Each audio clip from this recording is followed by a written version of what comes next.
샬롬, 반갑습니다. 오늘도 하나님 앞에 같이 예배를 드립시다. 함께 기도하겠습니다. 하나님, 오늘도 우리의 예배를 받아 주시옵소서. 예배 가운데 말씀하여 주시고 성령으로 충만함을 입게 하여 주옵소서. 오늘 이 시간도 하나님 앞에 나아감으로 말미암아 우리가 힘을 얻게 하시고 위로를 받게 하시며 지혜가 있게 하여 주시고 용기를 얻게 하여 주옵소서. 예수 그리스도 이름으로 기도합니다. 아멘. 네, 우리 함께 오늘 약할 때 강함 되시네, 또 약한 나로 강하게 두 곡을 이어서 불러보도록 하겠습니다. 약할 때 강함 되시네, 약한 나로 강하게. 약할 때 강함 되시네, 나의 보배가 되신 주, 주 나의 모든 것. 주 안에 있는 보물을 나는 포기할 수 없네, 주 나의 모든 것. 예수 어린 양 존귀한 이름, 예수 어린 양 존귀한 이름. 십자가 죄사하셨네, 주님의 이름 찬양해, 주 나의 모든 것. 쓰러진 나를 세우고 나의 빈잔을 채우네, 주 나의 모든 것. 예수 어린 양 존귀한 이름, 예수 어린 양 존귀한 이름. 약한 나로 강하게, 가난한 날 부하게, 눈먼 날 볼 수 있게 주 내게 행하셨네. 호산나 호산나 죽임당한 어린 양. 호산나 호산나 예수 다시 사셨네. 내가 건너야 할 강 거기서 내 죄 씻겼네. 이제 주의 사랑이 나를 향해 흐르네. 호산나 호산나 죽임당한 어린 양. 호산나 호산나 예수 다시 사셨네. 깊은 강에서 주가 나를 일으키셨도다. 구원의 노래 부를 예수 자유 주셨네.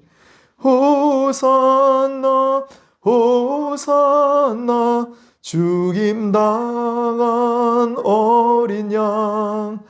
호산나 호산나 예수 다시 사셨네. 아멘. 네, 오늘 우리 함께 할 말씀 구약 성경 민수기 19장 1절로 6절 말씀을 봉독하겠습니다. 구약 성경 민수기 19장 1절에서 6절까지 하나님 말씀을 제가 읽겠습니다. 여호와께서 모세와 아론에게 말씀하여 이르시되 여호와께서 명령하시는 법의 율례를 이제 이르노니 이스라엘 자손에게 일러서 온전하여 흠이 없고 아직 멍에 매지 아니한 붉은 암송아지를 네게로 끌어오게 하고 너는 그것을 제사장 엘르아살에게 줄 것이요 그는 그것을 진영 밖으로 끌어내어서 자기 목전에서 잡게 할 것이며 제사장 엘르아살은 손가락에 그 피를 찍고 그 피를 회막 앞을 향하여 7번 뿌리고 그 암소를 자기 목전에서 불사르게 하되 그 가죽과 고기와 피와 똥을 불사르게 하고 동시에 제사장은 백향목과 우슬초와 홍색 실을 가져다가 암송아지를 사르는 불 가운데 던질 것이며. 네, 오늘 민수기 19장 1절로 6절까지 본문으로 붉은 암송아지 제목으로 말씀을 증거하도록 하겠습니다. 붉은 암송아지 제목으로 말씀을 증거하도록 하겠습니다. 네, 오늘 우리가 보는 민수기는 백성의 수를 기록했다. 그래서 민수기인데 원래 책의 이름은 광야에서입니다. 광야에서 이스라엘 백성들이 이집트에서 나와서 정처 없이 헤매던 바로 그 광야를 일컫는 말입니다. 이 광야에서도 하나님은 변함없이 백성들에게 말씀을 주셨습니다. 오늘 1절이 바로 여호와께서 모세와 아론에게 말씀하여 이르시되 말씀을 주셨다라는 뜻입니다. 그리고 비록 광야에서 살았지만은 이렇게 하나님의 말씀을 받으면서 깨끗하게 거룩하게 하나님의 백성으로 살아가야 했습니다. 하지만 그게 어디 쉬운 일입니까? 살다 보면 흙탕물도 튀기 마련인 것이 우리의 인생입니다.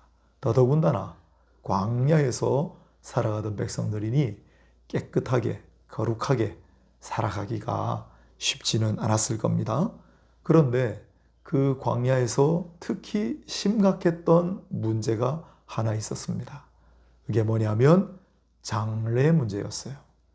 광야에서 40년을 떠돌았지요. 그런데 장래가 나도 너무 많이 났습니다. 왜 그럴까요? 하나님께서 약속하신 땅, 이제 너희가 가서 차지하라고 하신 그 땅을 이스라엘 백성들은 자신이 없어서 믿음이 부족하여 하나님의 말씀을 신뢰하지 못하고 우리 못 들어가요. 그랬다가 하나님께서 심판하셔서 그 당시의 1세대, 광야 1세대는 아무도 약속의 땅으로 들어가지 못한다 하셨고요. 그때 인원이 남자 장정, 즉 남자 20살부터 60살 정도까지 한참 때인 남자만 60만 3,550명이었습니다.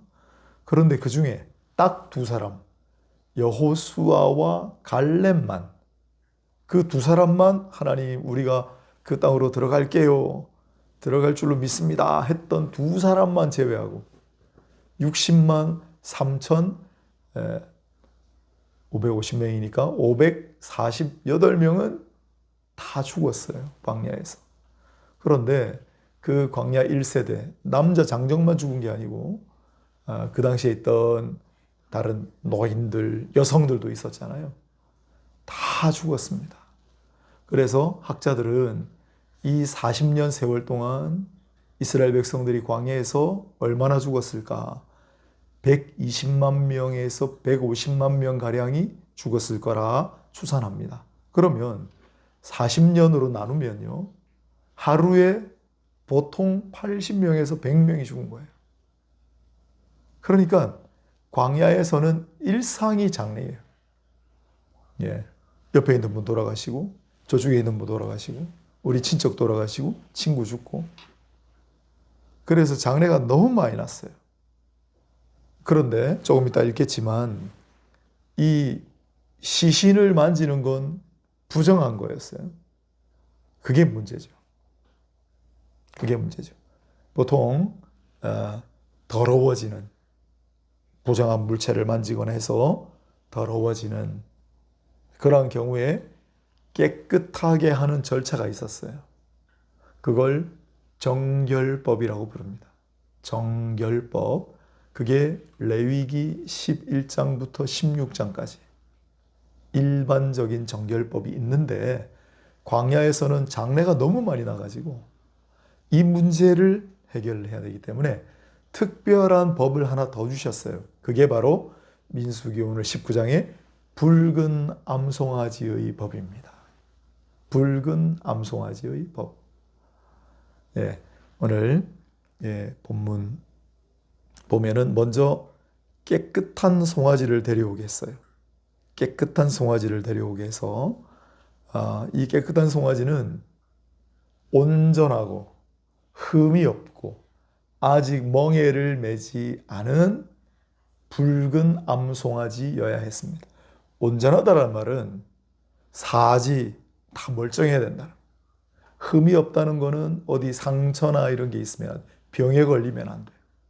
아직 멍에를 매지 않았다는 건 사람들이 밭일 농사일에 아직 쓰지 않았다는 거고, 붉은 소였다는 거는 피를 상징하고요.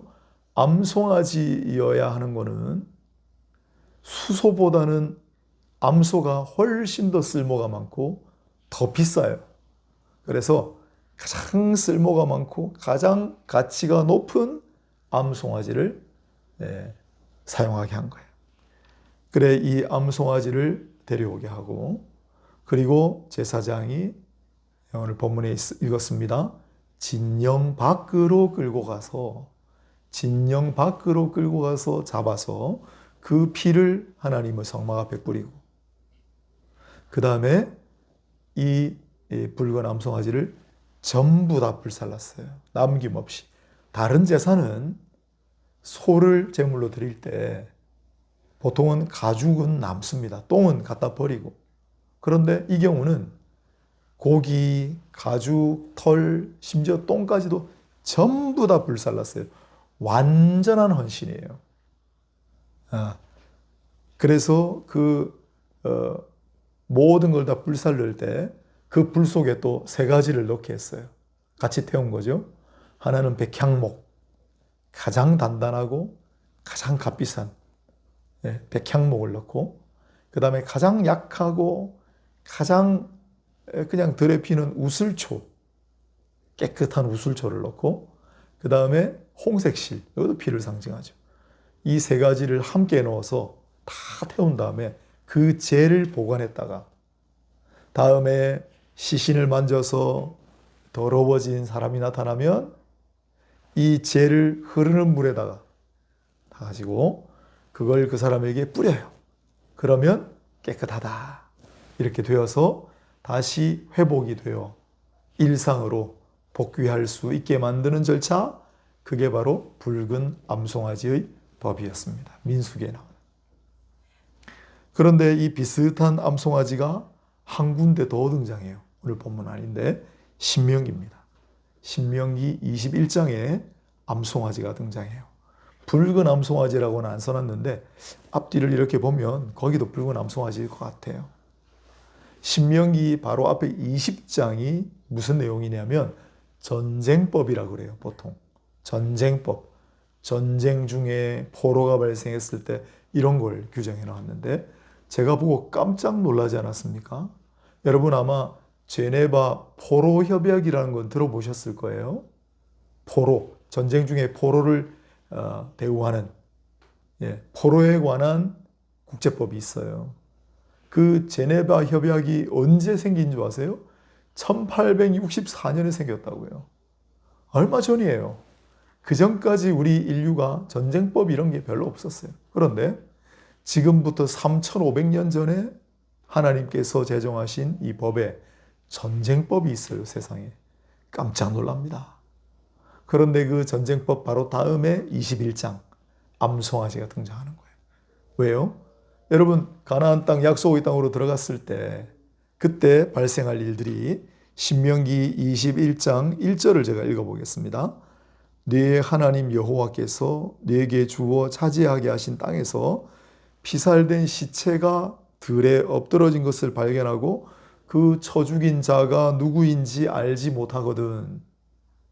누군가가 죽였는데 그러면 그 죽인 사람은 벌을 받게 돼 있어요. 그런데 누가 죽였는지 뚜렷하지 않은 경우에, 그런 경우에는 가장 가까운 마을에 사람들의 대표자들이 와서 그때도 암송아지 똑같습니다. 온전하고 흠이 없고 멍에 매지 아니한 암송아지를 데리고 가요. 이번에는 깨끗한 들판, 골짜기, 물이 흐르는 골짜기, 아무도 경작하지 않은 그 골짜기로 암송아지를 데리고 와서 거기서 잡아요. 피를 흘리게 해요. 그 다음에 그 피에다가 대고 가까운 마을 사람들이 우리는 무죄합니다 선언하면 깨끗하게 되는 거예요. 바로 이 전쟁법과 관련된 암송아지. 왜 그랬을까요? 여러분 이스라엘 백성들이 광야에서는 전염병으로 죽고 더워서 죽고 짐승한테 죽고 그랬겠지만 나중에 약속의 땅으로 들어가서는 전쟁이 많았습니다. 계속되는 전쟁, 얼마나 많은 사람들이 죽었을까요? 그러면 그때 또 많은 사람들을 장례를 치러야 되잖아요. 그런 경우. 그래서 전쟁의 상황과 관련해서 더 특별한 붉은 암송아지 법을 하나 더 주신 거예요. 바로 이것이 이스라엘 백성들이 거룩하게, 깨끗하게 하나님의 백성답게 살아가라고 하나님께서 특별하게 마련하신 붉은 암송아지의 법이 되겠습니다. 자, 그렇다면 지금 우리는 더 이상 붉은 암송아지를 필요로 하지 않습니다. 오히려 그때보다 더 더러운 것이 많은데도 불구하고 우리에게는 더 이상 암송아지가 필요 없습니다. 왜요? 붉은 암송아지를 대체한 무언가가 있었기 때문입니다. 사실 이 붉은 암송아지 자체가 뭔가를 대체한 거였어요. 많은 학자들이 생각하기를, 여러분 이스라엘 백성들이 이집트를 탈출해서 시내 산에 도착했죠. 그때 모세가 산에 올라서 하나님 말씀을 받는 동안 백성들은 밑에서 기다렸는데 잠시를 참지 못하고 금송아지를 만들어 가지고 거기서 우상 숭배를 하는 죄를 범하고 말았습니다. 그때 하나님께서 다 심판하려고 하셨는데 모세가 빌고 빌어가지고 겨우 살아남았잖아요.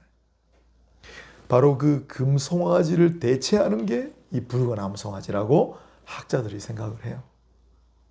네, 일리가 있죠. 네, 금송아지의 죄를 대신 씻는 붉은 암송아지. 그런데 더 깊은 의미가 있다고 생각합니다. 왜냐하면 여기 붉은 암송아지 할 때 원래 원어는 파라 아다마예요. 파라는 암송아지. 그 다음에 붉은이란 말이 아다마거든요. 근데 이 아다마라는 말이 흙이에요, 흙. 그래서 금송아지를 흙송아지로 대체했다. 그렇게 볼 수 있는 거죠. 금송아지로 말미암아 저지른 죄를 흙송아지를 통해 씻게 했다. 이게 붉은 암송아지법인데, 그런데 이 아다마라는 말이 흙도 되지만 붉은 흙, 아담, 첫사람 아담하고도 똑같은 단어예요. 즉, 이 파라다마, 붉은 암송아지는 아담의 소라고 볼 수도 있는 거예요. 첫사람 아담은 이 세상에 죄를 가지고 왔습니다. 그리고 그 아담의 죄로 말미암아, 그래서 그 죄를 씻기 위해 송아지를 바치게 하고 다른 동물들을 바치게 했는데 그때뿐이잖아요. 불완전한 속죄예요. 그럴 때 어느 날 둘째 아담으로 이 세상에 오셨다라는 분이 있습니다. 그분이 바로 예수 그리스도시죠. 그래서 이제는 파라 아다마, 즉 아담의 암송아지, 그 아담이 누가 돼요? 예수 그리스도가 되시는 거예요. 붉은 암송아지는 예수 그리스도를 가리키는 게 되는 거죠. 그런 의미로. 그런데 예수님은 이 땅에 오셔서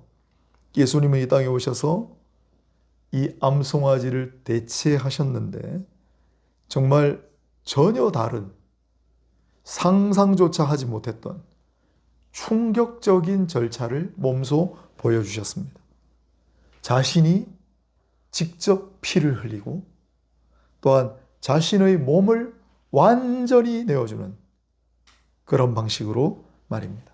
예수님은 붉은 암송아지, 그것을 자신의 피와 자신의 살로 완전하게 그리고 영원히 대체하셨습니다.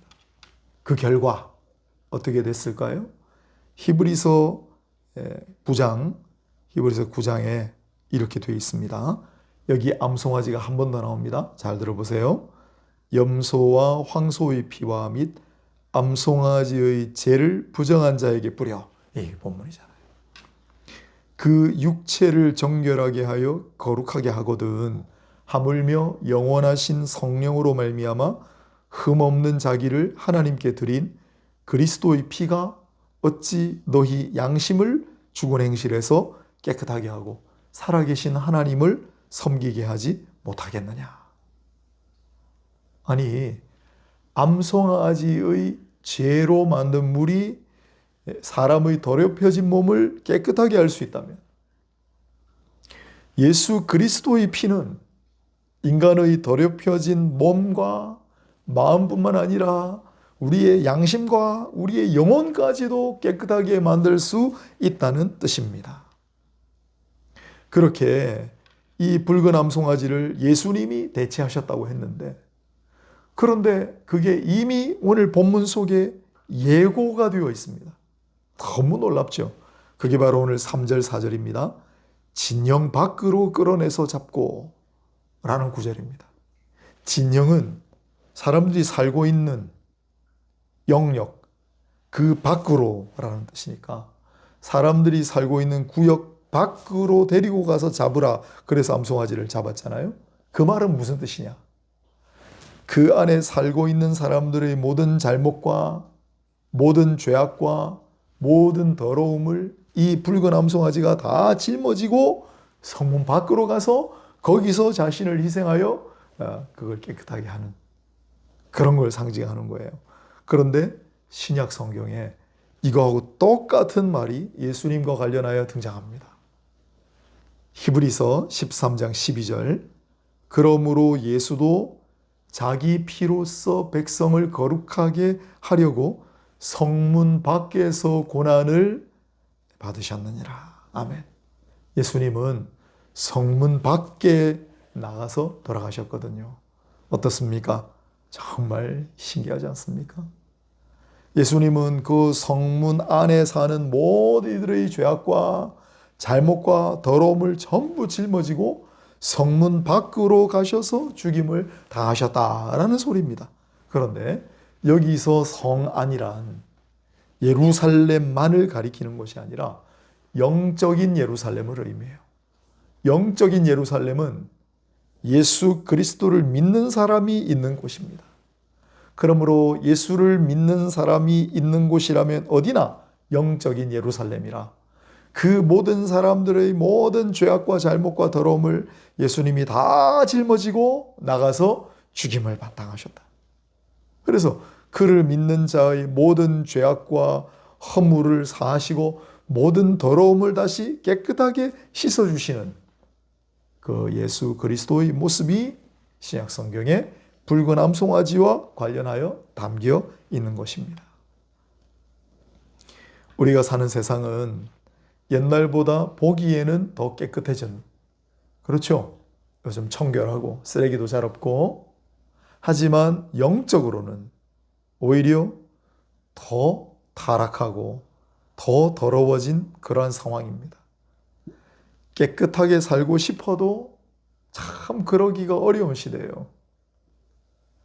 내 몸과 내 마음이 더럽혀질 때마다 내 정신과 내 영혼이 더럽혀질 때마다 이제 우리는 붉은 암송아지를 가져와서 그걸 태워서 그 죄를 물에 타서 뿌림을 받는 것이 아니라 우리를 위해 성문 밖으로 나가 십자가에 친히 못 박혀 죽임 나가시고 피 흘리신 예수 그리스도를 믿음으로 그분이 흘리신 피가 우리를 깨끗하게 하신다는 사실을 다시 한번 곱씹고 그래서 감사와 찬양을 드려야 할 줄로 믿습니다. 그분을 바라보고 그분 앞으로 나가기만 하면 그분께서 흘리신 피로 말미암아 우리는 언제나 그리고 영원히 깨끗함을 받을 수 있다는 사실을 믿으시기를 바랍니다. 그리고 한 가지 더 그리스도인으로서 가져야 할 자세가 있습니다. 히브리서 아까 읽었던 13장 12절 성문 밖으로 나가서 죽임을 당하셨느니라. 이어지는 9절 13장 13절이 이래요. 그런즉 우리도 그의 치욕을 짊어지고 성문 밖으로 그에게 나아가자. 예수께서는 성문 밖으로 가셨습니다. 성 안에 있으면 편하죠. 성 안에 있으면 편안하죠. 먹을 것도 많고 안전하죠. 그런데도 예수님은 성문 밖으로 나가서 죽임을 당하셨습니다.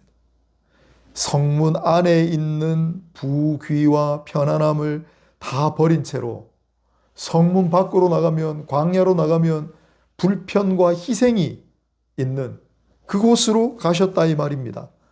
예수님을 따르고자 한다면 예수님을 따르고자 하는 사람이라면 그 자도 그렇게 해야 마땅하지 않겠습니까? 하지만 오늘날 많은 그리스도인들은 미안합니다만 성문 밖으로 나가는 것을 그리 좋아하지 않습니다. 아니 이 안에 있으면 편안하고 먹을 것도 많고 안전한데 뭐하러 성문 밖으로 나가? 성문 밖에 나가서 고생하고 희생하려고 하지 않습니다. 성 안에서 그냥 달콤하고 안락하고 편안하게 신앙생활을 하려고 하지 성문 밖으로 나가서 고난을 자초하고 힘든 여정을 걸어가려고 하지 않습니다. 하지만 성 안에서 편안하게 달콤하게 신앙생활을 하는 것은 예수님께서 우리에게 보여주신 모습과 많이 다릅니다. 예수님께서 당신을 따르고자 하는 제자들에게 바라시는 모습하고도 다릅니다. 어떻습니까? 예수님이 가신 길은 우리의 모든 잘못과 우리의 모든 더러움을 짊어지고 성문 밖으로 나가셔서 희생하신 길이에요. 그리고 너희도 나를 따르라고 하시잖아요. 그러므로 우리도 성문 밖으로 나가야 한다 라는 사실을 꼭 한번 생각해 주시기를 바랍니다. 오늘 붉은 암송아지 법을 함께 다루었습니다. 잘 이야기하지 않는 본문인데 붉은 암송아지가 어디에 등장하는지. 민수기. 왜 그랬다고요? 광야에서 너무나 많은 사람들이 죽었기 때문에. 그것을 만지는 자는 불결한데 그걸 해결하기 위한 특별한 절차로 붉은 암송아지가 쓰였다. 또 하나, 신명기. 전쟁법 관련하여 전쟁 중에 죽은 사람들 너무 많았기 때문에, 죽은 사람들이 너무 많을 것이기 때문에 아직 안 들어갔으니까, 그래서 붉은 암송아지 특별법 두 번째를 두셨다. 그러나 이 붉은 암송아지는 먼 훗날 신약 성경 히브리서에 다시 등장하고, 거기에는 붉은 암송아지의 죄가 사람들을 깨끗하게 했거늘 하물며 예수 그리스도께서 너희 마음과 영혼을 깨끗하게 하지 못하시겠느냐. 붉은 암송아지는 흑소예요. 이스라엘 백성들 금송아지를 대체한 그러한 정결법일 수 있습니다만은, 그러나 붉은 암송아지는 아담의 암송아지일 수 있어요. 예수님은 둘째 아담으로 오셔서 이 구약의 붉은 암송아지를 대체하셨다. 우리는 그분이 흘리신 피로 말미암아 깨끗함을 받았다. 감사하고 찬양해야 마땅할 일입니다. 그리고 예수께서 친히 그 붉은 암송아지가 되셔서 성문 밖으로 가셨던 것처럼 우리도 그와 같은 길을 따라야 할 줄로 믿습니다. 기도하겠습니다. 하나님, 오늘 주신 말씀을 잊지 않게 하시고 우리에게 감동이 있고 또한 도전이 있다면 잊지 않고 받은 마음대로 또한 살아갈 수 있도록 인도해 주시기를 바랍니다. 우리의 구주 예수 그리스도 이름으로 기도드립니다. 아멘. 다 함께 찬송가 265장 주 십자가를 지심으로 찬송가 265장 함께 찬양하고 같이 한번 기도하고 마치도록 하겠습니다. 찬송가 265장입니다. 주 십자가를 지심으로 죄인을 구속하셨으니 그 피를 믿고 믿는 자는 주님의 진노 면하겠네. 내가 그 피를 유월절 그 양의 피를 볼 때에 내가 널 넘어서 가리라. 흉악한 죄인 괴수라도 예수는 능히 구원하네. 온몸을 피에 담글 때에 주님의 진노 면하겠네. 내가 그 피를 유월절 그 양의 피를 볼 때에 내가 널 넘어서 가리라. 심판할 때에 모든 백성 행한 일대로 보응받네. 주님의 피로 죄 씻으면 주님의 진노 면하겠네. 내가 그 피를 유월절 그 양의 피를 볼 때에 내가 널 넘어서 가리라. 구주의 사랑 크신 은혜 보혈의 능력 의지하세. 심판의 불이 내릴 때에 주님의 진노 면하겠네. 내가 그 피를 유월절 그 양의 피를 볼 때에 내가 널 넘어서 가리라. 아멘. 기도합시다. 오늘 감사합시다. 주님의 피로, 주님의 그 헌신으로 우리가 여기 있습니다. 자나깨나 잊지 말고 오늘도 한번 우리 입술로 주님 고맙습니다, 내가 잊지 않겠습니다, 한번 고백해 보시고, 오늘 또 아주 귀중한 날입니다. 이 세상에서 가장 귀중한 날, 오늘 바로 이 시간 내 하나님 앞에 꼭 이 말씀만은 아뢰겠습니다 하는 제목 하나만 가지고 하나님 앞에 간절한 마음으로 기도하시기를 바랍니다.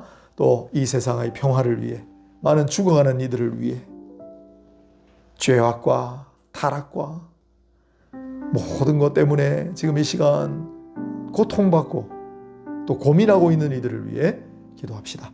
같이 한번 기도하겠습니다. 거룩하시고 자비로우신 하나님, 오늘도 우리가 하나님의 말씀 앞에 섰습니다.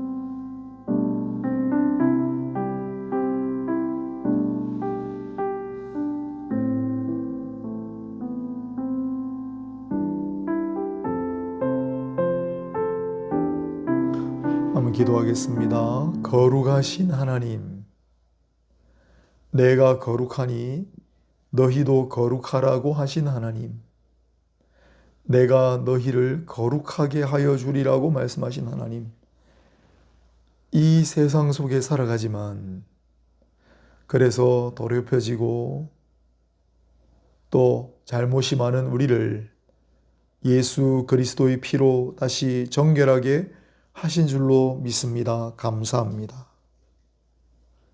늘 그 은혜를 잊지 않고 살아가게 하시고, 주님께서 친히 성문 밖으로 나가 죽임당하셔서 우리를 구원하셨으니 우리도 성문 밖으로 나아갈 수 있는 용기와 또한 소망을 허락하여 주셔서 우리도 많은 이들을 위해 또 헌신하고 많은 이들을 위해 희생하는 그러한 값진 인생을 살아가게 하옵소서. 오늘 우리가 드리는 기도 소리를 들으시고 하나님의 뜻대로, 하나님의 정한 방식대로 응답하시고 우리를 인도하여 주옵소서. 예수 그리스도 이름으로 기도합니다. 축도하고 마치겠습니다. 이제는 우리 주 예수 그리스도의 은혜와 하나님 아버지의 놀라우신 사랑과 보혜사 성령님의 위로 교통 감동 감화하심이 멀리 떨어진 이들에게도 말씀만으로 고치시고 치유하신 그 말씀들을 기억하며 우리에게도 동일한 은혜의 역사를 허락하소서. 고개 숙이는 모든 이들의 머리 위에 지금부터 영원까지 항상 함께 있을지어다. 아멘.